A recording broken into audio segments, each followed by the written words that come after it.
مبارک تک خیر و عافیت کے ساتھ پہنچا دے۔ یہ دعائے نبوی ہے جو اللہ کے نبی جناب محمد رسول اللہ صلی اللہ علیہ وسلم مانگا کرتے تھے۔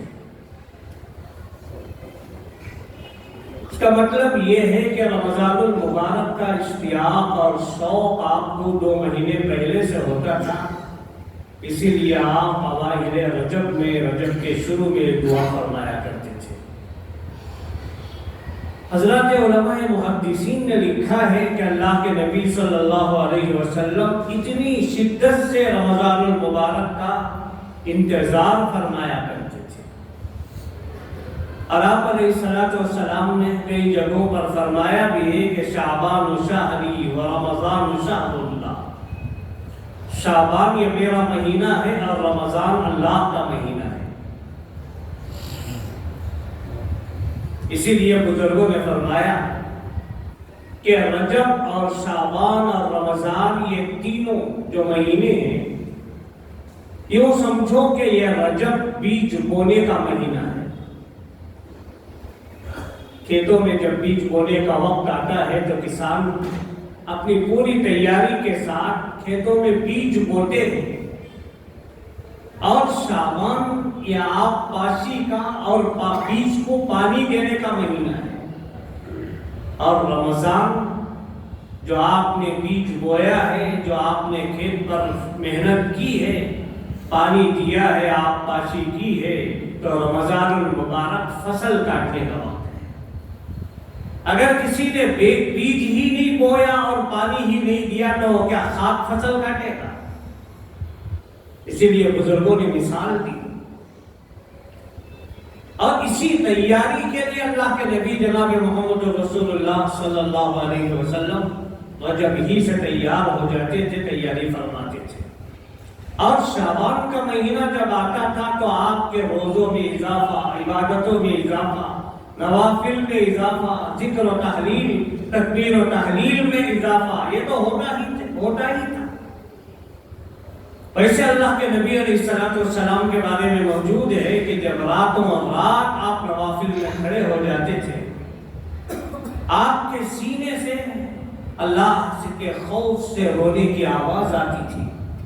حضرت عائشہ صدیقہ رضی اللہ تعالیٰ عنہا روایت فرماتی ہیں، اللہ کے نبی علیہ السلام رات میں کھڑے ہو کر نماز پڑھتے، کبھی آیت خوف آ جاتی، جہنم کا ذکر آ جاتا، تو ایک آیت کو آپ دوہرا کر پڑھتے تھے، جیسا ہانڈی میں پکنے کی آواز آتی ہے، ایسے آپ کے سینے مبارک سے رونے کی آواز آتی تھی۔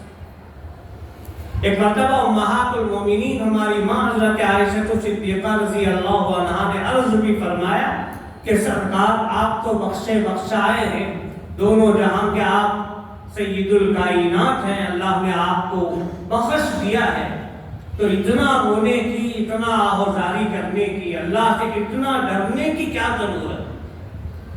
تو اللہ کے نبی علیہ السلام نے فرمایا کہ عائشہ کہ میں اللہ کا شکر گزار بندہ نہ بنوں کہ اللہ نے مجھے اتنی نعمتیں عطا فرمائی۔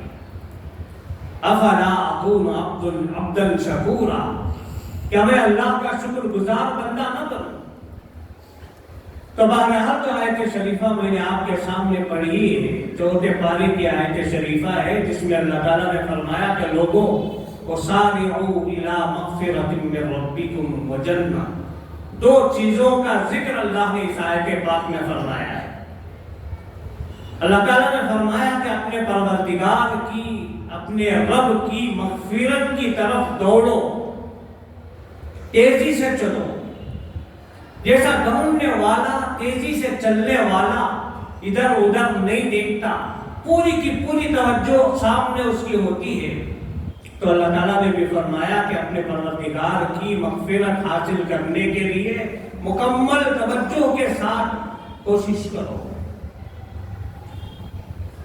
جمعہ کے لیے بھی یہ لفظ استعمال ہوا ہے، فَاسْعَوْا إِلَىٰ ذِكْرِ اللَّهِ وَذَرُوا الْبَيْعَ، اللہ کے ذکر کی طرف دوڑو، جمعہ کے لیے ایسے ہی اہتمام سے جاؤ، ایسا نہیں کہ ہمارے پورے کام کر لے کے تھوڑا سا وقت مل گیا آخر میں آ کے بیٹھیں گے 5 منٹ، پھر اس کے بعد 2 رکعت نماز پڑھتے ہی بھاگیں گے، نہیں۔ اللہ تعالیٰ نے فرمایا فَاسْعَوْا إِلَىٰ ذِكْرِ اللَّهِ۔ ایسے ہی اللہ کی مغفرت طلب کرنے کے لیے کوئی بھی کام کر لیں گے، 5 وقتہ نماز پڑھ لیں گے، اور کبھی موقع ہو تو زکوٰۃ ادا کر دیں گے، روزے رکھ لیں گے اور اپنے پروردگار کی مغفرت ہمیں مل جائے گی، نہیں۔ وہ تو ملے گی، اللہ جسے چاہیں گے دیں گے، لیکن اہتمام کے ساتھ اپنے پروردگار کی مغفرت کو طلب کرنا اور جنت کا سوال کرنا اور جنت کو طلب کرنا، یہ مومنوں مسلمان کا مقصود ہونا چاہیے کہ میں اپنے پروردگار کی مغفرت طلب کروں، میں وہ جنت حاصل کروں جسے پروردگار نے مجھے مانگنے کا حکم دیا ہے، اور میں ایسے اعمال کروں جس کی وجہ سے میرے پروردگار کی مغفرت مجھے ملے، اور میں جب دنیا سے جاؤں تو اللہ تعالیٰ میرے گناہوں سے معاف فرما کر پروانۂ مغفرت مجھے عطا فرما دے۔ اور اللہ تعالیٰ نے فرمایا وَجَنَّةٍ عَرْضُهَا السَّمَاوَاتُ وَالْأَرْضُ، ایک اپنے پروردگار کی مغفرت کی طرف دوڑو اور دوسرے جنت کی طرف دوڑو جس کی لمبائی اور چوڑائی آسمان و زمین سے زیادہ ہے۔ یہ تو مجھے اور آپ کو سمجھانے کے لیے کہا گیا، صحیح معنی میں عربی زبان کی ترجمانی تو ہو ہی نہیں سکتی، بس ایک اندازے کے مطابق انسان کو سمجھنے کے لیے اس کا ترجمہ کیا جاتا ہے اور ٹرانسلیشن کیا جاتا ہے، ورنہ انسان عربی زبان کا کما حقہ ترجمہ کر ہی نہیں سکتا۔ اب مثال کے طور پر لفظ اللہ ہے، اب اسے ہر زبان والے نے، کسی نے گاڈ کہا، کسی نے خدا کہا، کسی نے پروردگار کہا، اور اپنی اپنی زبان میں ہر قوم اللہ کو یاد کرتی ہے، لیکن اللہ لفظ اللہ کی صحیح ترجمہ نہیں ہو سکتی۔ اسی لیے بعض علماء نے کہا کہ یہ اسم اعظم ہے، سمجھانے کے لیے انسان کو کسی بھی لفظ سے سمجھایا جاتا ہے۔ تو اللہ تعالیٰ نے فرمایا کہ لوگوں اپنے پروردگار کی مغفرت کی طرف دوڑو اور اپنے پروردگار کی جنت کی طرف دوڑو جس کی وسعت، جس کی لمبائی اور چوڑائی، جس کا طول و عرض آسمان و زمین سے زیادہ ہے۔ اعدت للمتقین، آخر میں اللہ نے فرمایا جسے اللہ نے تیار کیا ہے متقیوں کے لیے، پرہیزگاروں کے لیے، اللہ سے ڈرنے والوں کے لیے، تقوی رکھنے والوں کے لیے اللہ نے اس جنت کو بنایا ہے اور یہ مغفرت کا مستحق بنایا ہے۔ تو فرمایا کہ اپنے پروردگار کی مغفرت کی طرف دوڑو، اپنے پروردگار کی مغفرت کو طلب کرنے کے زندگی بھر طالب رہو اور ایسے اعمال کرو کہ میرا پروردگار میری مغفرت فرما دے اور مجھے جنت عطا فرما دے۔ ان 2 چیزوں کا ذکر اس میں فرمایا گیا۔ حضرت علامہ نووی نے اس آیت شریفہ کے تحت ایک باب قائم کیا ہے مسلم شریف میں، المبادرۃ الی الاعمال، نیک کاموں میں جلدی کرو، نیک کاموں میں جلدی کرو۔ ایسا نہیں کہ زندگی فرصت عطا کر دے تو میں تب کروں گا۔ حضرت عبدالحی عارفی رحمۃ اللہ علیہ بہت بڑے اللہ والوں میں سے ہیں، فرماتے ہیں کہ تمہارے دل کے اندر نیکی کا ایک جذبہ پیدا ہوتا ہے۔ نیکی کا جذبہ، کبھی کبھار اگر انسان کے دل میں نیکی کا جذبہ پیدا ہو جائے تو اسے ٹال مٹول مت کرو، دیکھیں گے، کریں گے، سوچیں گے۔ یہ جو لفظ ہے یہی انسان کے لیے شیطان کا جال ہوتا ہے۔ آج میں نے نماز پڑھی کہ نہیں پڑھی، آج میں نے اللہ کی فرما برداری کی کہ نہیں کی، لیکن جب وقت مل جائے گا تب دیکھیں گے، تب سوچیں گے۔ یہ جو ٹال مٹول ہے یہ شیطان کا جال ہوتا ہے انسان کو پھانسنے کے لیے۔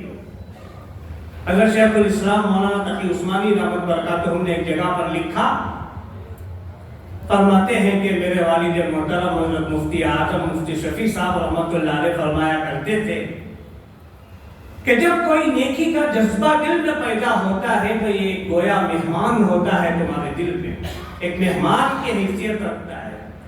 اگر اس مہمان کی تم خاطر تواضع کرو گے، اگر مہمان کی مہمان نوازی کرو گے، اس کے ساتھ اکرام کا احترام کا معاملہ کرو گے تو وہ مہمان پھر آئے گا۔ لیکن اگر آپ نے مہمان کی طرف توجہ نہیں دی، لاپرواہی برتی، تو پھر وہ سوچے گا کہ مجھے وہاں جا کر کیا کرنا جہاں پر میری عزت ہی نہیں۔ ایسے ہی انسان کے دل میں پیدا ہونے والا نیکی کا جذبہ ہے، اگر ہم اس کی قدر کریں گے، الگ سے اس کے لیے وقت نکالیں گے، وقت نکلتا نہیں ہے بلکہ نکالنا پڑے گا۔ مثال کے طور پر مومن و مسلمان سوچتا ہے کہ آج جمعہ کا دن ہے، سورۃ الکہف مجھے پڑھنا ہے، اللہ کے نبی پر مجھے اتنے مرتبہ درود بھیجنا ہے، اللہ کے خوش نصیب بندے ایسے ہیں دنیا کے اندر، ایسے بھی ہیں، اور اللہ کے رسول کے ایسے بھی خوش نصیب امتی ہیں جن کے نامہ اعمال میں روزانہ ہزاروں کی تعداد میں درود شریف کا ثواب لکھا جاتا ہے، ہزاروں کی تعداد۔ جب تک وہ درود پاک نہیں پڑھتے انہیں نیند نہیں آتی، سوتے نہیں ہیں، قرآن پاک کا ایک حصہ نہیں پڑھتے انہیں نیند نہیں آتی۔ تو فرمایا اپنے اعمال کو اور اپنے خواہشات کو شریعت کے تابع کرو، اور اعمال کے کرنے میں جلدی کرو، تاخیر مت کرو۔ اللہ نے صاحب حیثیت بنایا ہے، مالدار بنایا ہے، حج فرض ہو چکا ہے، زیادہ ٹال مٹول مت کرو، اس لیے کہ من اراد الحج فلیعجل، پیغمبر علیہ الصلوۃ والسلام نے ارشاد فرمایا آپ پر حج فرض ہے اور آپ نے ارادہ کر لیا تو فوراً اسے کرنے کی کوشش کرو۔ ممکن ہے کہ بعد میں چل کر آپ کو موقع ہی نہ ملے، آپ کی صحت ساتھ نہ دے، یا آپ کا مال باقی نہ رہے، بہت ساری چیزیں ہو سکتی ہیں۔ تو اللہ تبارک و تعالیٰ نے اس آیت پاک میں اور اللہ کے نبی علیہ الصلوۃ والسلام نے ان روایتوں میں ارشاد فرمایا کہ نیک اعمال کے کرنے میں جلدی کرو۔ یہ ماہ رجب جو ختم ہو رہا ہے ابھی 2-3 دن میں، اور یہ ماہ شعبان شروع ہونے والا، یہ ہم میں سے ہر ایک کو، ہر مومن و مسلمان کو، ہر مرد و عورت کو اس بات کی تعلیم دے رہا ہے، اس بات کا اشارہ کر رہا ہے کہ اپنی زندگی کے اندر نیک اعمال کرنے میں آگے بڑھو، آگے بڑھو، سستی مت کرو اعمال کے کرنے میں، یہی اعمال تو تمہارے ساتھ جائیں گے۔ اور ایسی خواہشات دنیا کے اندر پیدا مت کرو جو تمہیں آخرت میں رسوائی کا سبب بنے، اور دین پر استقامت اور دین پر ثابت قدمی یہ اختیار کرو۔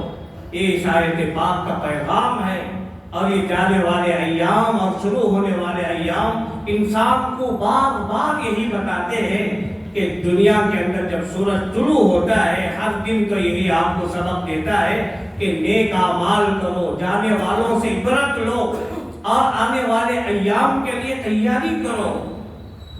اس لیے کہ جب انسان دنیا سے جاتا ہے، کتنا بڑا بھی کیوں نہ انسان ہو اور کتنا ہی صاحب استطاعت ہو، دولت مند ہو، ہم نے اپنی آنکھوں سے دیکھا کہ جاتے ہوئے سوائے کفن کے اور کچھ لے کر وہ نہیں جاتا، اور ہم اپنے ہاتھوں سے اسے دفن کر کے آتے ہیں، لیکن پھر بھی ہمیں عبرت حاصل نہیں ہوتی۔ ایسے خواہشات دنیا کے اندر ہم اپنے دلوں میں جنم دیتے ہیں جو ہمیں اللہ اور اس کے رسول سے دور کر دیتی ہے۔ روایتوں میں ہے، تاریخ شاہد ہے کہ حضرت امیر معاویہ رضی اللہ عنہ کے دور خلافت میں واقعہ مجھے یاد آیا تھا، مورخین نے لکھا ہے، عبد الملک بن مروان جو خلافت بنو امیہ کا ایک بہت بڑا حکمران تھا، اور حضرت عبداللہ ابن زبیر اور ان کے 2 بھائی مصعب ابن زبیر اور عروہ ابن زبیر رضی اللہ عنہما، یہ صحابہ ہیں، حرم شریف میں ایک مرتبہ بیٹھے، اور بیٹھنے کے بعد انہوں نے کہا کہ آج ہم اپنی خواہش کا اظہار کریں گے۔ عجیب و غریب تاریخ لکھنے والوں نے لکھا ہے کہ عبد الملک بن مروان، حضرت عبداللہ ابن زبیر، عروہ ابن زبیر، حضرت مصعب ابن زبیر، یہ 4 حضرات. حضرت عبداللہ ابن زبیر بہت بڑے صحابی ہیں، حضرت عروہ ابن زبیر بہت بڑے محدث ہیں، اور ان کے بھائی مصعب ابن زبیر یہ بھی ان کے بھائی ہیں. 4 لوگ بیٹھتے ہیں تو اس میں سے حضرت عبداللہ ابن زبیر رضی اللہ عنہ نے فرمایا میرے خواہش یہ ہے کہ میں زندگی بھر اللہ کے گھر کی خدمت کرتا ہوں. کیسی خواہشات ہوتی تھی، کیسے لوگ تھے. آج دین بیزاری ہے، اللہ کے گھر کی خدمت پہ ہر ایک کو نصیب نہیں ہوتی. ایک مرتبہ حضرت مولانا الیاس صاحب رحمۃ اللہ علیہ بانی تبلیغ، ان کو کسی نے برا بھلا کہا، مارا بھی لوگوں نے شروع میں. جب لوگ حضرت نے دین کی دعوت دی، کلمہ لا الہ الا اللہ محمد رسول اللہ کی دعوت دی، میوات کے علاقے میں شروع میں حضرت کے تاریخ میں لکھا ہے کہ ایک ہل چلانے والا کھیت میں ہل چلا رہا تھا، حضرت نے اسے دعوت دی تو ایک تھپڑا مارا، گر گئے، حضرت بے ہوش ہو گئے. پھر اس کے بعد وہ ہل چلانے والا آگے چلا گیا، پھر اٹھ کر بیٹھ گئے، کچھ تسلی ہوئی. پھر وہ آیا تو اس سے کہنے لگے کہ بھائی کلمہ پڑھ لے، بھائی 5 وقتہ نماز پڑھ لے، بس میں یہی چاہتا ہوں. اس نے پھر ایک تماچا مارا کہ کوئی اور کام نہیں ہے آپ کو. پھر چلا گیا. 3 سے 4 مرتبہ ہوا تو وہ بھی سوچنے پر مجبور ہو گیا کہ یہ بے غرض مجھے دعوت دے رہا ہے، اس میں کچھ تو بات ہے. تو حضرت مولانا الیاس صاحب رحمۃ اللہ علیہ سے اس وقت کسی نے کہا تھا کہ بھائی خواہ مخواہ تم مار بھی کھا رہے ہو اور ذلیل بھی ہو رہے ہو. تو حضرت نے اس موقع پر ارشاد فرمایا تھا اللہ کی راہ میں ذلیل ہونا ہر ایک کو نصیب نہیں ہوتا. تو اللہ کے گھر کی خدمت میں ہر ایک کو نصیب نہیں ہوتی. اللہ تعالیٰ جس سے چاہتے ہیں لیتے ہیں اپنے کروڑوں بندوں میں سے، اربوں خربوں انسانوں میں سے. دین کا کوئی کام ہم کر رہے ہیں تو یہ ہمارا کوئی کمال نہیں ہے، اللہ نے ہمیں قبول کیا ہے. منت منہ کے خدمت سلطہ ہمیں کنی، منت شناس عزو کے بداشت. علامہ سعدی نے فرمایا کہ بادشاہ نے مجھے اپنا غلام بنا لیا ہے تو یہ میرا بادشاہ پر کوئی احسان نہیں ہے، بلکہ بادشاہ کا احسان ہے کہ اس نے مجھے اپنی خدمت کے قابل سمجھا، ورنہ ہزاروں انسان تھے دنیا کے اندر.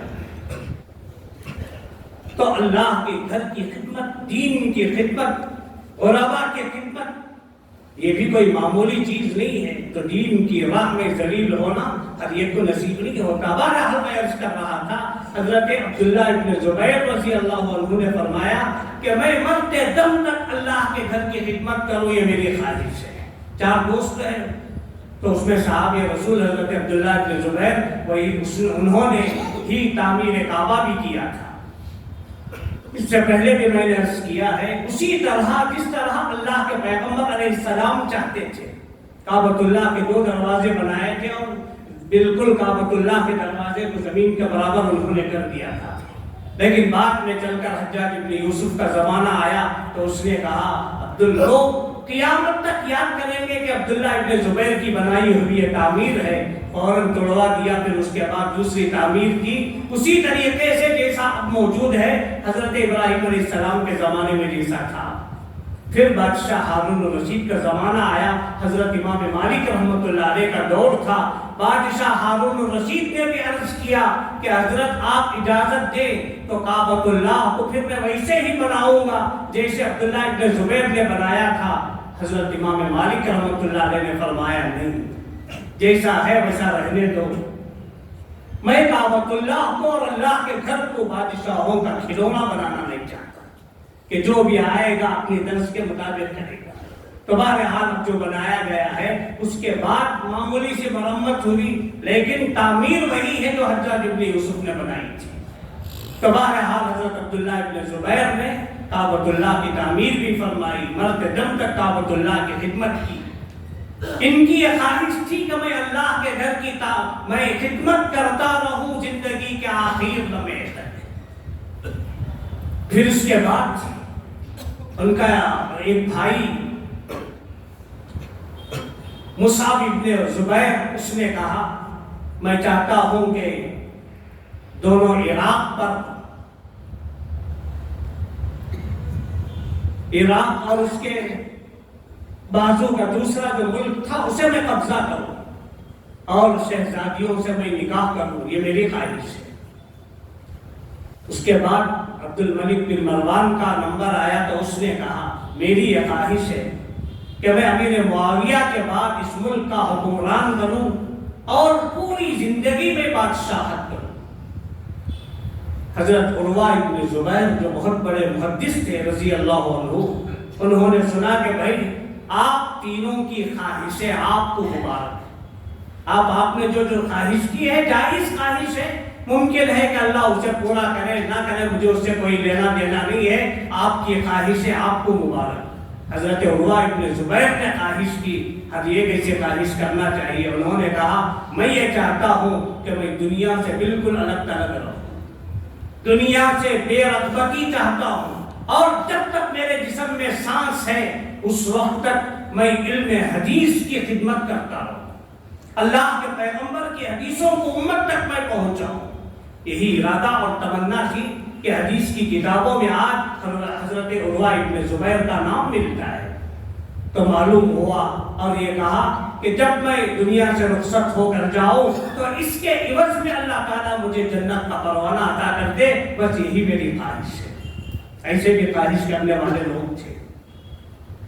حضرت امام احمد بن حنبل رحمۃ اللہ علیہ کی کل میں تاریخ پڑھ رہا تھا تو اس میں ایک عجیب واقعہ ہے۔ حضرت امام احمد بن حنبل رحمۃ اللہ علیہ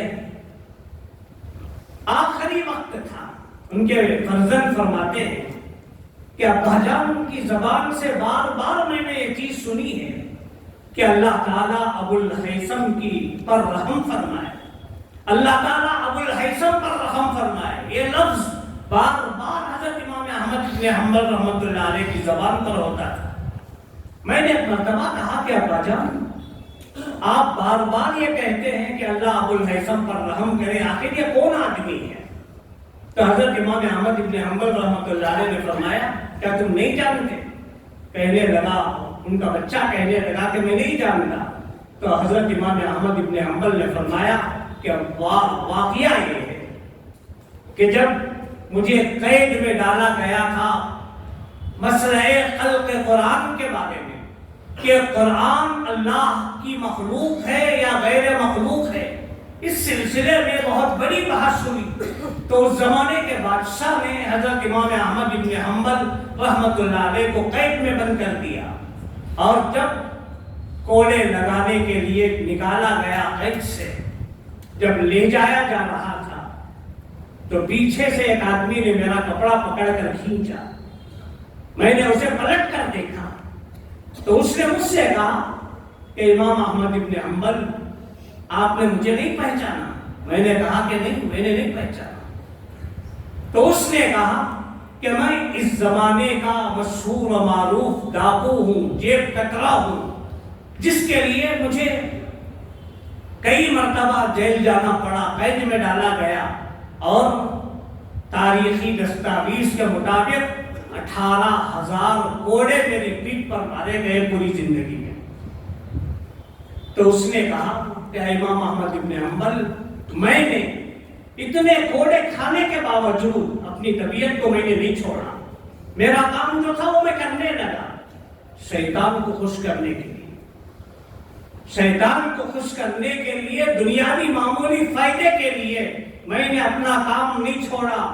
اے امام احمد بن حنبل آپ کو اب کوڑے مارنے کے لیے لے جایا جا رہا ہے، اور میں نے غلط کام کے لیے استقامت اختیار کی، لیکن آپ ایک بہت بڑے امام ہیں اور قرآن کے سلسلے میں آپ کو مارا جا رہا ہے، کبھی آپ کے پیروں میں کوئی تزلزل نہ آنے پائے، کبھی تمہارے پیر نہ لرزے، دیکھو تم استقامت اختیار کرنا، اس کا نتیجہ یہ ہوگا کہ میں نے شیطان کو خوش کرنے کی کوشش کی، لیکن آپ رحمان کو خوش کرنے کی کوشش کرنا، یہ میری نصیحت یاد رکھنا۔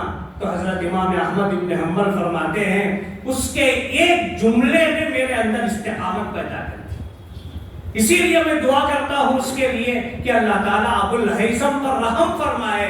یہ وہی ابو الہیثم ہے جس نے میرے اندر استقامت کا کی ایک آنچ لگا دی اور میرے اندر ایک استقامت کا جذبہ پیدا کیا کہ کوئی بھی مصیبت آ جائے لیکن دین سے نہ ہٹنا. یہی وجہ ہے کہ امام احمد ابن حنبل کو اس زمانے کی بڑی بڑی ظالم و جابر طاقتوں نے بھی اپنے مسلک سے ہٹنے پر مجبور نہیں کیا. بہت ساری آزمائشیں، آپ کی پوری پیٹھ کوڑوں سے بھر گئی تھی، لہو لہان ہو جاتی تھی. یہی وجہ ہے کہ اللہ تعالیٰ کا سلام بھی آیا تھا، اللہ کے پیغمبر نے بھی آپ کو کئی مرتبہ سلام بھیجا تھا. یہ وہ لوگ تھے جنہوں نے اپنے خواہشات کو دین کے تابع کر دیا اور اعمال کے کرنے میں جلدی کی. تو اللہ تعالیٰ نے اس آیت میں فرمایا کہ لوگوں، نیک اعمال کے کرنے میں آگے بڑھو. تمہارے اعمال ہی ہیں جو دنیا سے تمہارے ساتھ جائیں گے، قبر میں بھی تمہارے ساتھ رہیں گے، میدان محشر میں بھی تمہارے ساتھ رہیں گے. ورنہ یہ تمہاری مال و دولت، یہ تمہارے بنگلے اور یہ رشتے و ناتے، یہ تو سب اس وقت تک ہی ہے جب تک تمہارے جسم میں روح باقی ہے. ورنہ ایک پائی بھی لے کر تم دنیا سے جا نہیں سکو گے. جیسا تم آئے تھے، لیکن بس فرق اتنا تھا کہ آتے ہوئے برہنہ دنیا میں آئے، جاتے ہوئے 2 گز کفن، 2 گز زمین میں دفن ہونے کے لیے 2 کپڑے کفن کے لے کر جاؤ گے، اور جاؤ گے تو ہمیشہ اعمال جو تمہارے ساتھ ہے وہ لے کر جاؤ گے. اس کے لیے آگے بڑھو. اعمال کا جذبہ جب پیدا ہوتا ہے تو اسے ٹال مٹول مت کرو. فوراً اعمال پر مبادرت، جلدی کرنا اعمال پر، یہ مطلوب ہے مومن کے لیے. حضرات ایک اعلان ہے، مسجد اقصی تعمیر مسجد کے لیے تمل ناڈو کے ایک علاقے میں مسجد اقصی کا تعمیری کام چل رہا ہے. غریب محلے کی مسجد ہے، تقریباً 1 کروڑ کا کام وہاں پر ہو چکا ہے اور ابھی 2 کروڑ کے قریب کام، تعمیری کام باقی ہے. گزارش ہے کہ ذمہ دار حضرات بھی آئے ہوئے ہیں، نماز کے بعد جاتے ہوئے زیادہ سے زیادہ آپ تعاون فرمائیں اپنی جانب سے اور اپنے مرحومین کی جانب سے. اللہ تعالیٰ آپ کو جزائے خیر عطا فرمائے اور کہنے سننے سے زیادہ اللہ تعالیٰ ہمیں عمل کی توفیق عطا فرمائے.